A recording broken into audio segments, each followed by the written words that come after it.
जीवन हमें एक मौका देता है, इसलिए जब भी सही कॉलेज चुनने का समय आए तो सिर्फ मंगलायतन यूनिवर्सिटी आपके बेहतरीन भविष्य और सर्वांगीण विकास के लिए।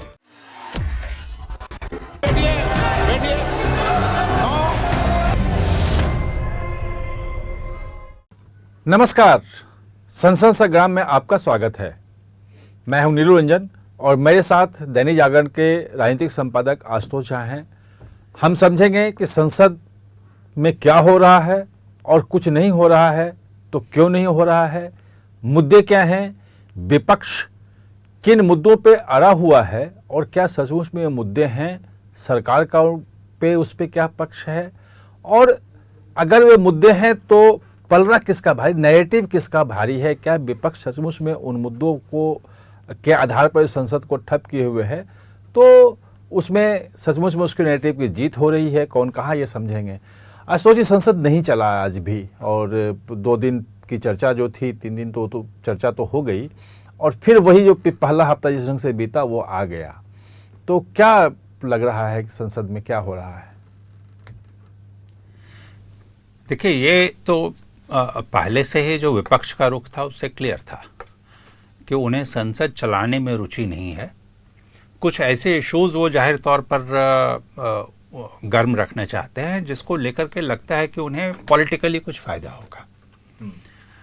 अब उसमें 2 इशू इन लोगों ने शुरुआत में बहुत तेज़ी से उठाया। पहला था ऑपरेशन सिंदूर, और ऑपरेशन सिंदूर नहीं, ऑपरेशन सिंदूर के बहाने जो ट्रंप का बयान था जिसमें ट्रंप ने कहा था कि हमने रुकवाया है भारत पाकिस्तान के बीच जो युद्ध चल रहा था उसे हमने रुकवा दिया, यानी थर्ड पार्टी मीडिएशन, जिसको कि इंडिया हमेशा से रिजेक्ट करता रहा। और इसीलिए विपक्ष के हाथ में समझिए कि ये एक बटेर लगा था कि चलो इस बहाने हमें ये दिखाना है कि गवर्नमेंट जो है सो कमज़ोर पड़ गई, अमेरिका के सामने झुक रही है, इस तरीके की बातें थे। लेकिन 2 दिन जो दोनों हाउस में चर्चा चली ऑपरेशन सिंदूर पर, उसमें फाइनली क्या आया तो ये देखने में अब देखिए, अब विपक्ष के भी कई लीडर्स ये मान रहे हैं कि भाई हमने हासिल क्या किया।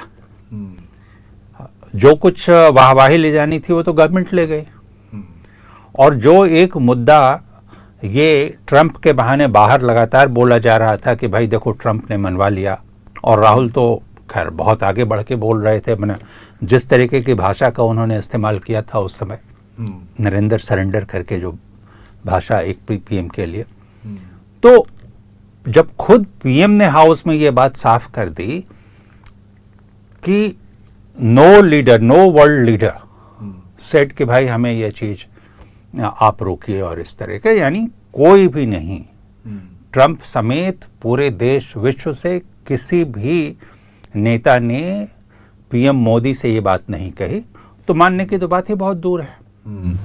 तो ये तो एक मुद्दा था कि वो मुद्दा खत्म हो गया। हालांकि मुझे लगता है विपक्ष अभी भी इसे मुद्दा बनाने की कोशिश करता रहेगा। क्यों? अब देखिए, एक बात इस पूरे ऑपरेशन सिंदूर पर चर्चा के दौरान बहुत सारी चीजें हो सकती है, लेकिन एक बात as a leader of opposition Rahul Gandhi ने जो कही वो बहुत ही मुझे लगता है कि आपत्तिजनक है। जिस तरीके से नरेंद्र सरेंडर की बात उन्होंने की थी, वहां पे ये बार बार बोलते रहे कि कम एंड टेल कि भाई ट्रंप इज ए लायर। एक देश के एक राष्ट्रपति हैं कि ठीक है, आपकी और वर्ल्ड लीडर्स की भी, वर्ल्ड की भी, हमारी आपकी कोई भी उनके बारे में धारणा हो सकती है, लेकिन इस तरीके से संसद जैसे मंच से किसी विदेशी नेता के बारे में, राष्ट्रपति के बारे में ये कहना कि he is a liar, come and tell, ये एक बहुत आपत्तिजनक बात है। और दूसरे राष्ट्र का प्रधान जो है, प्रधानमंत्री किसी दूसरे देश के बारे में ऐसा बोल दें राष्ट्रपति के बारे में, ये मतलब यही मैं बोल रहा हूं, कूटनीतिक रूप से सही नहीं बोल रहा हूं कि लीडर ऑफ अपोजिशन ने ये बात कही, यही बहुत आपत्तिजनक बात है। वो पीएम से कैसे एक्सपेक्ट आप कर सकते हैं कि पीएम इस तरीके की भाषा का इस्तेमाल करेंगे किसी राष्ट्रपति, किसी भी राष्ट्रपति, अमेरिका किसी भी राष्ट्रपति के लिए, किसी भी राष्ट्रपति के लिए, एक बहुत छोटे से राष्ट्र के ही राष्ट्रपति किसी मुख्यमंत्री के लिए भी नहीं करते हैं। इस तरीके की बात बिल्कुल नहीं कही जा सकती। लायर, झूठा, पहले तो ये समझ लीजिए, लायर मीन्स क्या? झूठा। झूठा। झूठा शब्द, झूठ शब्द संसदीय उसमें है ही नहीं। अगर आप वहां झूठ बोलेंगे तो बोलेगा कि हम इसे आपके उससे, आपको बोलना पड़ेगा मिथ्या। अब आप समझिए, संसद का आचरण ऐसा होता है कि वहां आप झूठ शब्द का इस्तेमाल नहीं कर सकते, झूठा शब्द का इस्तेमाल नहीं कर सकते। एक राष्ट्रपति के बारे में आप इस तरीके की भाषा की अपेक्षा कैसे कर सकते हैं? तो ये बहुत ही गलत हुआ था, ये मुझे लगा। लेकिन उसमें क्या आपको लगता है, अभी आते हैं ऑपरेशन सिंदूर वाले में, कि ऑपरेशन सिंदूर पे चर्चा करवा के जो लाभ लेना चाहती थी कांग्रेस, कि हम सरकार को एक्सपोज कर देंगे, विमान कितने गिरे, राष्ट्रपति ने, ट्रंप ने हस्तक्षेप किया तब रुका, ये तमाम चीजें, लेकिन नुकसान कांग्रेस को ज्यादा हो गया, क्योंकि मनीष तिवारी और जिस जगह शशि थरूर को नहीं बोलने दिया गया। जो कहा जाता है कि दोनों जो हैं विदेश नीति और तमाम चीज़ों पे प्रखर वक्ता हैं और चीज़ों को संभाल सकते थे ये, तो लगता नहीं नुकसान है, क्योंकि सिर्फ डेलीगेशन में जाने से कोई सरकार का पक्ष ले लेगा ऐसा नहीं होता है। डेलीगेशन में तो असदुद्दीन ओवैसी भी गए थे, लेकिन सरकार की प्रशंसा करते हुए भी सरकार की आलोचना कैसे करनी है, शशि थरूर और मनीष तिवारी ज़्यादा बेटर ढंग से करते तो कांग्रेस की ज्यादा एक्सपोज नहीं हो गई। देखिए, मैं तो ये बोल रहा हूं कि अपोजिशन के लीडर्स, ऑफ रिकॉर्ड में आप बात कीजिए उनसे, तो वो बोल रहे हैं कि भाई हमें मिला क्या, ये चर्चा करके तो हमें नुकसान हो गया। ये तो आप अनऑफिशियली बात कीजिए, ऑफिशियली कोई ये मानने को तैयार नहीं है। अनऑफिशियली तो मुझे लगता है कि राहुल गांधी से कोई बात करे और वो ईमानदारी से चर्चा करें तो वो बोलेंगे हाँ यार ये तो थोड़ा उल्टा पड़ गया, और उसका कारण है। और नहीं, वो तो हमेशा बोलेंगे कि हमने सही किया। नहीं, अनऑफिशियली की बात, वो उनके दिल में जो चल रही होगी बात, मैं वो बता रहा हूं। क्यों? क्योंकि कांग्रेस के लीडर्स भी ये मान रहे हैं, बहुत सारे लीडर्स, कि भाई हमें तो नुकसान हो गया। अब देखिए, गवर्नमेंट की ओर से जो पूरा नैरेटिव रखा गया, पूरा पर्सपेक्टिव में जिस तरीके से बातें रखी गई, और ये भी एक बहुत बड़ा अच्छा संयोग बना कि 3 जो आतंकी थे पहलगाम के, वो मारे गए तथ्यों के साथ। अमित शाह ने तथ्यों के साथ ये स्पष्ट किया कि ये वही आतंकी थे जिन्होंने पहलगाम में सबूत, एकदम बिल्कुल फॉरेंसिक सबूत, वो वैज्ञानिक सबूत है, और संसद के मंच से है। दोनों चीज को देखना पड़ेगा। एक तो वो बात हुई, दूसरी बात प्रधानमंत्री ने बिल्कुल क्लियर कर दिया। विदेश मंत्री ने कहा कि भाई कान खोल करके सुन लो कि 22 अप्रैल जिस दिन ये घटना हुई थी, उस दिन ट्रंप, 22 अप्रैल, उस दिन ट्रंप और मोदी की बातचीत हुई थी, और ट्रंप ने इस मुद्दे पर खेद जताया था कि पहलगाम में जैसी घटना हुई है। उसके बाद से 16 जून तक दोनों नेताओं में कोई बात नहीं हुई, कोई बात नहीं हुई है। तो फिर 9 मई को रुकवाने की क्या बात हो गई? तो फिर 9 मई को, अच्छा, प्रधानमंत्री ने बहुत स्पष्ट तौर पे कहा संसद से कि भाई 9 मई की रात में जेडी वैंस, जो कि उपराष्ट्रपति हैं, उनका फोन आता है और वो कहते हैं कि मोदी जी, हमें जानकारी मिली है, यानी अमेरिका को जानकारी मिली है कि पाकिस्तान कुछ बहुत बड़े हमले की तैयारी में। तो जवाब था इधर से कि भाई वो हमला करेगा, वो गोली चलाएगा तो हम गोले से जवाब देंगे, और पाकिस्तान को इसका पता है। तो जब इस तरीके की बात होती है तो वहाँ कोई मध्यस्थता नहीं कर सकता। और वैसे भी अमेरिका ही पहले कह दिया था, अमेरिका ने, कि भाई this is none of our business. Though, ठीक है कि कोई भी युद्ध कहीं भी होता है तो उसका व्यापक प्रभाव पड़ता है, और सभी चिंतित रहते हैं कि भाई युद्ध कहाँ, गाजा में भी युद्ध चल रहा था तो हम चिंतित थे, रूस यूक्रेन के बीच में अभी चल रहा है, हम भी चिंतित हैं। कोशिश होती है, लेकिन वो क्या होता है, कोशिश ये होती है, प्रधानमंत्री खुद कई बार जाकर कह चुके हैं, वहां पर रूस में बोल चुके हैं कि ये युद्ध का काल नहीं है, यानी रुकना चाहिए। ये और मध्यस्थता दोनों में बहुत बड़ा फर्क होता है, ये क्लियर हो गया। पूरी बात, और जिस तरीके से ये बात सामने आई कि कांग्रेस काल में किस तरीके से समझौता किया गया था, किस तरह से निक्सन के दबाव में इंदिरा गांधी थी और उसने लेटर लिख रही थी, किस तरीके से चाइना से घबरा करके जो हमारे फर्स्ट प्राइम मिनिस्टर थे नेहरू, उन्होंने अमेरिका को पत्र लिखा था और कहा था कि आप हमें एरोप्लेन भेजिए, फाइटर जेट भेजिए और अपने पायलट भेजिए। तो ये सारी चीजें आ गई सामने। लेकिन उसमें अमित शाह ने बिल्कुल क्लियर किया कि युद्ध तो था ही नहीं, डिक्लेयर ही हमने नहीं किया। उन्होंने बताया कि यूएन चार्टर के हिसाब से जो किसी भी देश को प्रतिरक्षा का अधिकार होता है, उस अधिकार का प्रयोग करते हुए हमने आतंकी ठिकानों पे कार्रवाई की और 9 आतंकी उनके जो अड्डे थे उन पे ने उसको टारगेट किया और वो हमारा टारगेट पूरा हुआ तो खत्म। तो युद्ध तो कहीं घोषित नहीं हुआ, तो फिर युद्ध विराम की सीज फायर किस बात का? उन्होंने कहा कि जब युद्ध ही नहीं हुआ तो युद्ध विराम किस बात का? खैर वो तो निकल गई चीजें। तो आज जो बात कही वही बात है कि इस पूरे इशू में आप समझिए कि जब से संसद शुरू हुआ 1 सप्ताह डिसरप्टेड रहा हाउस और उसके बाद 2 दिन की चर्चा हुई, यानी कुल आप 7-8 दिन की बात करें तो उसमें कांग्रेस के हाथ में क्या लगा? 0। लेकिन अब जो आते हैं कि अब जो ये ट्रंप का जो टैरिफ का जो है, जो घोषणा कर दिया है, इसको लेकर के अब इसको नया ट्रंप कार्ड इसको कह सकते हैं, नया ट्रंप कार्ड जो है विपक्ष के हाथ लगा है और नए ट्रंप कार्ड के साथ आज फिर संसद नहीं चलने दी गई।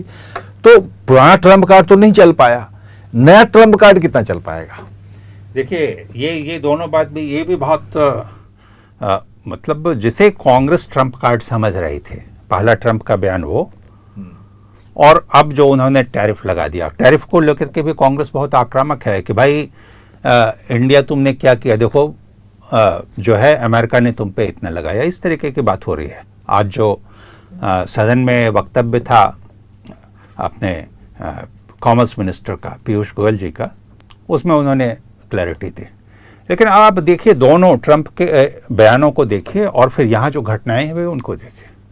पहला बयान था जो उन्होंने कहा था, उन्होंने कहा था कि ट्रेड का पत्ता दिखा करके कि भाई ट्रेड हमारे साथ करना है तो तुम्हें युद्ध विराम करना पड़ेगा, यही तो ट्रंप ने कहा था। तो अब ट्रंप ने क्या लगाया? 25%, यानी ईयू से भी ज़्यादा, ब्रिटेन से भी ज़्यादा, जापान के मुकाबले भी ज़्यादा, वियतनाम के मुकाबले ज़्यादा। किस पे लगाया? इंडिया पे। तो इंडिया तो कभी उसके प्रेशर में था ही नहीं ना। ये पहली बात कि ट्रंप के इस एक्ट से जो उसका पहला बयान था वो भी खारिज हो रहा है। जो दूसरी बात है, बिल्कुल हाँ, क्योंकि कहीं ट्रेड का वो दिख ही नहीं रहा। अगर सचमुच में ऐसा प्रेशर होता और इंडिया एक्सेप्ट कर चुकी होती, इंडिया की ओर से उसको किया जा चुका होता, तो आज तो उस हिसाब से 5-7% पे होना चाहिए था। हाँ, लेकिन दूसरे कई कंट्री से ज़्यादा है। ये एक बात हुई। लेकिन दूसरा और भी मज़ेदार हो गया, जो शायद विपक्ष को अभी तक समझ बात नहीं आ रही है, ये क्या कि भाई इंडिया की ओर से साफ कर दिया गया है, और ये क्लैरिटी है, केवल साफ नहीं किया गया, यही सच्चाई भी है कि 25% इसलिए लगाया जा रहा है वहाँ से क्योंकि इंडियन गवर्नमेंट ने कहा कि हम एग्री सेक्टर को आपके लिए नहीं खोल सकते। क्यों? क्योंकि हम किसानों को नुकसान नहीं होने देंगे। तो देखिए मैं आपको इसका पॉलिटिकल मुद्दा है कि हम किसानों के हित के लिए नहीं किया समझौता है, तो मोदी सरकार के पक्ष ये बिल्कुल देखिए ये है। और इस पे अपोजिशन से अगर सवाल पूछा जाएगा कि क्या आप क्या चाहते हैं कि हम अपना टैरिफ सस्ता करवाने के लिए एग्री सेक्टर को खोल दें, और तब आप देखिएगा कि अपोजिशन की ओर से कोई जवाब नहीं आ पाएगा, बिल्कुल चित होंगे। इसलिए मैं बोल रहा हूं ये जो ट्रंप कार्ड है, ये ट्रंप कार्ड मोदी गवर्नमेंट के लिए हो गया है आज के दिन। तो इस मुद्दे पर भी जो अपोजिशन है वो खाली हाथ होने वाला है। हाँ, तो किसान जो है एक बड़ा समूह है इस देश में, और कृषि प्रधान देश है, कृषि पे बहुत बड़ी जनसंख्या है और बड़ा वोट बैंक है किसान के इश्यूज पे सरकारें हिल जाती हैं। बहुत बड़ा है। और अगर किसान के पक्ष में मोदी सरकार ने यह फैसला लिया है कि हम चाहे जो भी टैरिफ लगा लो, कुछ भी कर लो, हम झुकेंगे नहीं, हम समझौता नहीं करेंगे, और विपक्ष कह रहा है कि झुक जाओ, तो उल्टा पड़ जाएगा। बिल्कुल आप सही कह रहे हैं, बिल्कुल उल्टा पड़ेगा।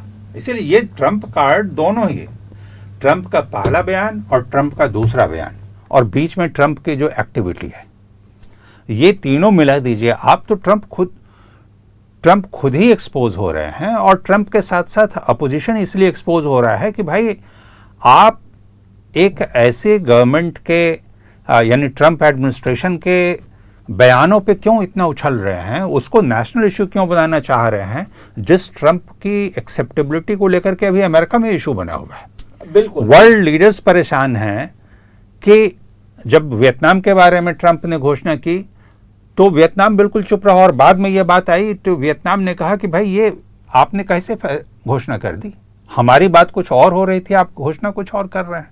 तो ऐसे में अगर आप बार बार ट्रंप के बयानों को लेकर के इशू बनाने की कोशिश करेंगे, पार्लियामेंट को बाधित करने की कोशिश करेंगे, तो क्रेडिबिलिटी किसकी खराब होगी?